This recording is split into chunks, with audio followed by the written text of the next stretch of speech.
C'est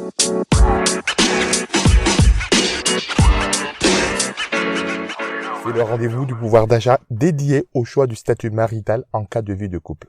Bienvenue sur PAEF.live, le rendez-vous hebdomadaire de défense du pouvoir d'achat et de conseil anti-crise. Il y a une vie après Tinder. Vous voilà trouvé l'âme sœur. Maintenant que vous envisagez de vivre ensemble, rassurez-vous, quel que soit votre choix de statut marital, concubinage, pax ou mariage, cela a des conséquences sur l'organisation de la vie au quotidien. L'éducation en cas d'enfant, l'affiliation, le paiement de l'impôt en cas de décès, en cas de transmission de l'héritage. Les vraies questions que vous devez vous poser, est-ce que vous recherchez une vie commune sans contrat et sans formalisme? Est-ce que vous recherchez plutôt une conciliation entre la liberté et les responsabilités? Ou est-ce que vous recherchez une sécurité en cas d'aléa de la vie? Napoléon disait, les concubins ignorent la loi et la loi les ignore. Ce qui n'empêche pas au notaire de rappeler, vivez comme bon vous semble, mais vous mourrez marié. Entre les deux, Lionel Jospin a proposé le Pax. Que retenir des principales dispositions selon le statut marital choisi? Après avoir conclu sur Tinder, vous trouvez cool de vous installer avec votre moitié. Vous vous laissez séduire par la vie en couple sans contrat, ce qui se fait pas sans quelques points de vigilance, sans faire attention. Il y a tout de même un petit article du Code civil, c'est l'article 515-8 qui définit cette forme d'union libre que vous avez choisie. Le concubinage ne pose aucune obligation, presque, et j'insiste bien sur le presque. Attention, voici les points où il faut être vigilant. Donc si vous achetez des biens, c'est lui qui détient le bien est propriétaire parce que la possession, vos titres, c'est un article du Code civil, c'est l'article 2276 du Code civil. Sauf, c'est lui qui peut prouver que le bien lui appartient, à savoir un titre de propriété, une facture. Donc le risque est que l'autre concubin se lève un matin et vide l'appartement. Donc il n'y a pas de protection du concubin en cas de décès, pas de pension de réversion, ni et l'héritier. Et l'hériter de son concubin est presque impossible, sauf si il y a des dispositions autres sur testament. Donc il faut savoir que si vous avez un appartement ensemble et qu'il y en a un qui décède, l'autre doit quitter l'appartement si ils ne l'ont pas acheté ensemble, si le contrat de location n'est pas aux deux noms. Donc, et sachez que, en cas d'impayé, par exemple, l'autre concubin ne peut pas être solidaire. Donc,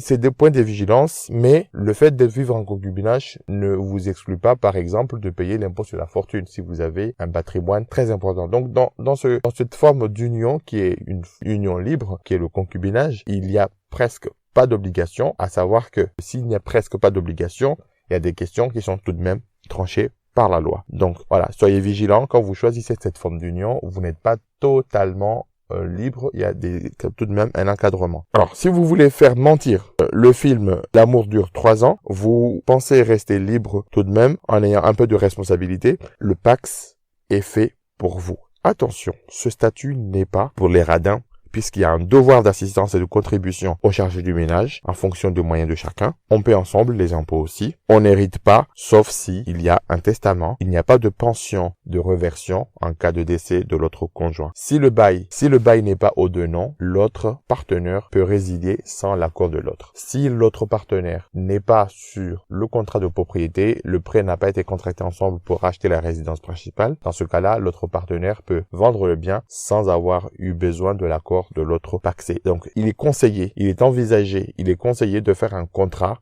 pour détailler les obligations en cas de séparation, en cas de décès, pour partager en fait les biens. Donc, il ne faut pas hésiter à vous faire conseiller, surtout par un notaire. Par ces temps incertains, le mariage reste un rempart aux aléas de la vie. Donc, les époux se doivent assistance. Les époux contribuent aux dépenses de la vie quotidienne. Donc, un époux peut hériter de l'autre en cas de décès. Donc, en cas de divorce, une prestation compensatoire peut être demandée et en cas de décès, l'autre conjoint bénéficie de la pension de réversion et peut habiter le logement pendant 1 an. Donc, les époux peuvent faire des donations avec une exonération de droits. Donc, attention, les créanciers peuvent frapper à la porte pour réclamer leur dû, sauf si vous prouvez que la dépense contractée par l'autre conjoint était exagérée et n'a pas contribué au ménage. Donc, le mariage peut se faire avec une séparation de biens aussi. Donc, tout n'est pas non plus dans une communauté. Donc, et puis, avec le temps, il est possible de faire évoluer votre statut, votre régime selon la composition de votre patrimoine ou selon le niveau de protection que vous souhaitez donner à l'autre conjoint. Donc, avant de vous moquer de votre pote qui a la corde au cou, prenez le temps de vous poser la question de votre choix et de ses conséquences sur votre patrimoine, s'il vous arrive un accident, si l'autre décède, les conséquences en fait en termes de pouvoir d'achat, les conséquences aussi, qu'est-ce qui se passerait en cas de famille recomposée. Aujourd'hui, beaucoup de familles sont recomposées. Qu'est-ce qui se passe aujourd'hui s'il y a des biens immobiliers, s'il y a des richesses, qu'est-ce qui se passe en cas d'héritage. Voilà.